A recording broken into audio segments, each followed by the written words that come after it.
Hey, welcome back to Our Family B. My name is Brigitte, and if you're cleaning, if you're driving, play this so that you can listen and tell me if you relate in the comments as we go here, because we're talking about stress, how to deal with it, and how to deal with busy seasons of life and transitions and a lot of stuff that's been going on. So how do I deal with stress? Well, to be honest, not well sometimes. When life gets crazy and when things start happening outside of my sphere of influence that I start to stress over and worry about, then it carries over into my home and into my relationships at home and into my job, and I sometimes don't handle it very well. I get very anxious and I feel the need to control things, and in a world where you can't control a lot of things, it can pose a problem. So one thing that I have started doing is, if I am not an influencer in an area, whether it be a topic or a world event or something political, like if I can't affect change in that area, then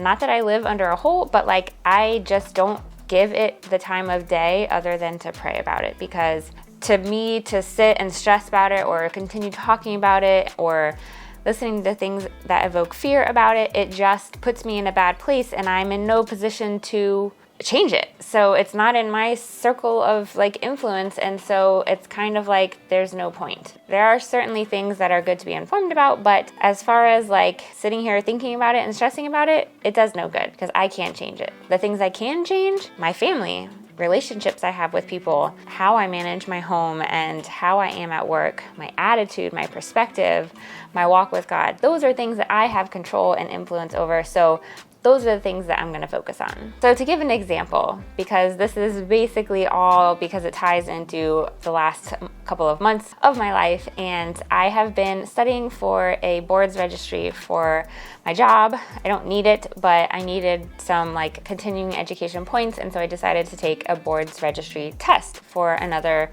license certification. So it was in pediatrics, which if you're new around here, I do ultrasound, and so I've been doing it 14 years now, and I already have several licenses, and this is like one that is not offered all the time, so there's only a like month and a half window, maybe 1 or 2 times a year that you can take it. So a couple of months ago, like maybe 3 or 4 months ago, I decided I was going to take it with someone else at my work, and so I was kind of studying off and on, and then several weeks ago I was like, oh my gosh, I really need to be studying every single day. So for at least an hour or 2, and on days that I can do more where I didn't have work, then definitely like 3 or 4. So I obviously needed to prioritize, which is the first way that I would recommend you deal with stress. This is what I do. I prioritized what was important. In this season, it was studying. So that meant not doing a ton of other things that I wanted to do and needed to do and that had to get done somehow. But I needed to prioritize what was important. And for me, passing the test and being able to study was what was important. So whether you're facing something like this, or just something that is a big project in your life, or something that's going on in the family, like some kind of event, some kind of thing that's happening, and you have to prioritize that, then that's the number one thing you need to recognize in that stressful season, is that recognize that it's a season, first of all, but then prioritize what you need to so that you can do the rest of the things I'm going to talk about. The second way that I would say to deal with stress, and this is what I did in this season, was to ask for help. So what that looked like for me was asking Brandon to help with some of the cooking stuff that I usually do, bedtime routines and nighttime routines with the kids, where if I worked that day and we ate dinner as a family, we did baths and stuff, he would take some of that over and put them to bed so that I could just go right to studying for an hour before I totally got exhausted. And so I would study maybe from like 8 to 9 or 8:30 to 9:30, or sometimes till 10, just depends on how I felt like I was handling it mentally. When I got to the point where I was rereading the same thing 3 or 4 times and not really comprehending it, then I just decided to finish for the night and would continue the next day. Asking for help is humbling and you have to be vulnerable, but it's a necessity because we can't do life alone. I mean, if you've been around here any length of time, you know that we say life is better together, and life is necessary to do together because we just can't do it all alone. There's no way you can handle all of the things that you have in life and handle it with sanity and still be like well. So we have to ask for help. And I remember when I was pregnant and in this season of bed rest and disability with Brielle, that I had to ask for help. And it was very hard for me because during that time I realized that I found a lot of my identity in things that I did for people. And that is one of the ways I show love to people, acts of service. If you've ever taken the 5 love languages, like quiz or read the book. But I had to realize that I can't do it by myself and I needed to ask for help. So that's another season where it was very stressful and overwhelming, and that was just a short time frame, but felt like forever, of course. When you're in the moment and in that season of stress, it feels like this is all that's going to be. This is going to be my whole life from now until forever, and it's never going to get better, which I don't know why our brains tend to think that way, but it's not true. So you definitely have to remember that first and foremost, prioritize the thing that needs to be taken care of, and then ask for help. So when I was pregnant with Brielle, I had to prioritize laying down. Like I had to be on bed rest and I had to not do anything. That was the priority, to keep her healthy, to keep me healthy. That's what I needed to do. So in the last several weeks, I have had to prioritize taking the time to study, and that's hard when you have kids. I've not had to study for one of these when I've had 2 kids. I have studied for one before Brielle. I got pregnant with Brielle, and even that was hard. So you need to ask for help, and that's what I did. And it would not have been possible if I didn't ask for help. But the third way that I deal with stress, and let me tell you, this is very hard, is that I had to let things go. So this meant sometimes the cleaning, it had to be let go. It had to wait a day or 2. And I'm not talking like there's trash all over our floor, but maybe I swept and I didn't get to mop the floors, or maybe I vacuumed, only once a week, and I would normally vacuum maybe twice a week. It means like I asked for help with laundry or cleaning the bathrooms, or they just didn't get done. They would get a quick wipe down and that was it, because the season is short. So when you let things go, you just have to remind yourself, and this is what I did, that eventually I will get back to being able to do that. I will get back to the place where I can do my daily housework and do it in the system that works and that makes me feel good, because, in honesty, I like doing housework. I find it brings me joy, but I don't like having to do it when I'm stressed. And so it's kind of like stressful either way sometimes, because I'm stressed when I can't do it, but I'm stressed when I have to do it and I don't have the time to do it because I need to be prioritizing something else, if that makes sense. Does anyone else have this line of thought? Like, please comment down below. Let me know I'm not alone, because I know there are some people out there that think like this, and I'm just curious what you guys think. So I had to be okay with a little bit of a mess, and I know that can be really hard, I like to have things neat and orderly, and it makes me feel in control, and when those things are let go, I feel sometimes out of control and overwhelmed, and it causes more stress. But when you're in these seasons where you have to prioritize one thing above others, you just have to remember, this is what I kept having to tell myself.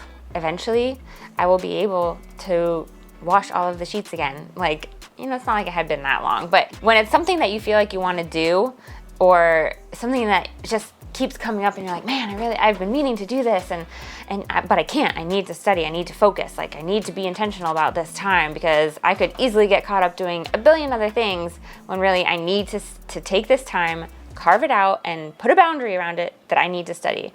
And that's what I had to do in the last couple of weeks before I took it, which I just took it, what is today? I took it a couple of days ago. No, yesterday. I took it yesterday.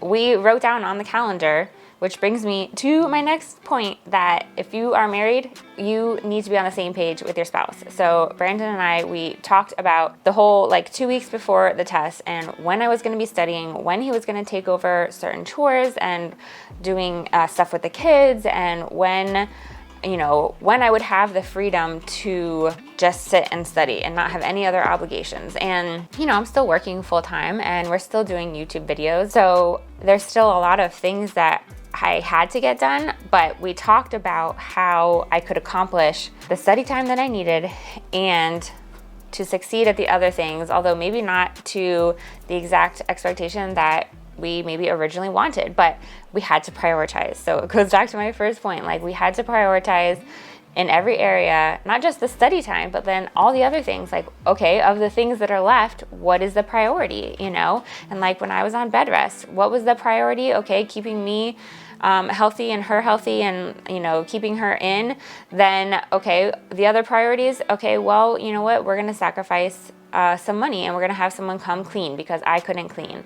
We started doing Walmart grocery pickup, and that was, you know, the way that we got our groceries. So we prioritized what things had to get done, what things we could outsource, and then just talked about it and made sure we were on the same page. Another way that we made sure we were on the same page, you know, talking about schedules and stuff like that, was we made sure to meal plan, because no matter who was making the meal or reheating the meal that night, we knew because it was on the board, and that's how we could like reduce the stress around the whole situation about food, because, you know, you have to eat several times a day at least, and it can be stressful and tiring. And so no matter who was doing it that night, we knew what was going to be on the meal plan. And actually, we have a meal plan printable that at the time of this recording, it's free. So if you go to OurFamilyB.com, you can sign up for our newsletter, and then we'll shoot it right over to your inbox, and you can download it and start using it.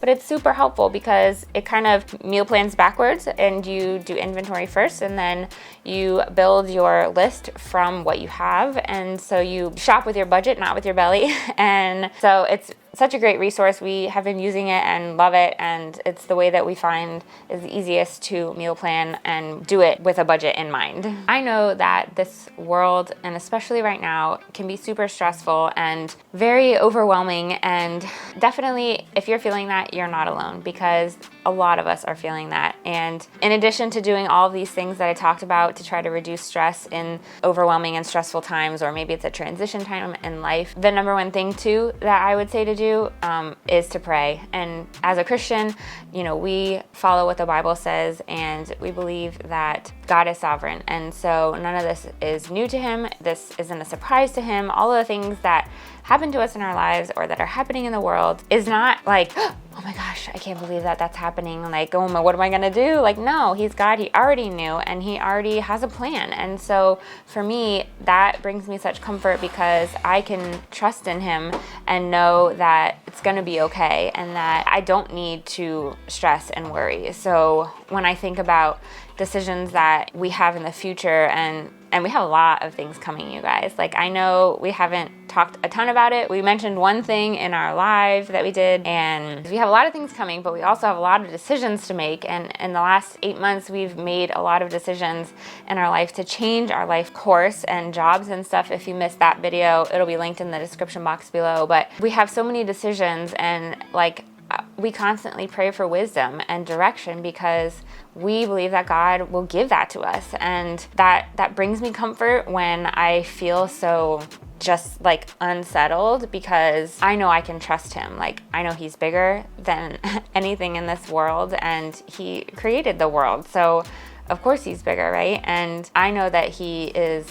powerful, and that he loves me, and that he gives grace to me, and that he will give wisdom if I pray for it. And we want to do things in accordance with his will, and we want to be able to live a full life. And I don't believe that he wants us to be stressed and to live in the overwhelm and the chaos. And no, he wants us to trust him and to believe that what happens is for our good and for the best, and that he's got a plan, and that he never wastes a hurt, and that even when things seem like, why is this happening, that sometimes when we're fortunate enough, we get a glimpse as to why that thing happened to us. Like, God will use it later in life. And it's happened to us so many times, and things that we go through, then we're able to use as a message to someone else to say, hey, look, God is faithful, and he brought me through this, and so I know he can bring you through this. And in fact, like, one of my friends right now is on bed rest, and she just got put on bed rest the same day I took my test. And I, was texting her and talking to her and supporting her, and, we love their family. And it's like, listen, I know what it's like. I was there a couple years ago, and it wasn't that long ago. And this is what I did, and this is what was helpful for me. And like, she's been able to use my experience to help guide her and to help her, just encourage her through the situation, because it is hard. And she actually got put on bed rest the same week that I did. And so it's like, hey, I've been there. It was hard. It was a rough season. This is what we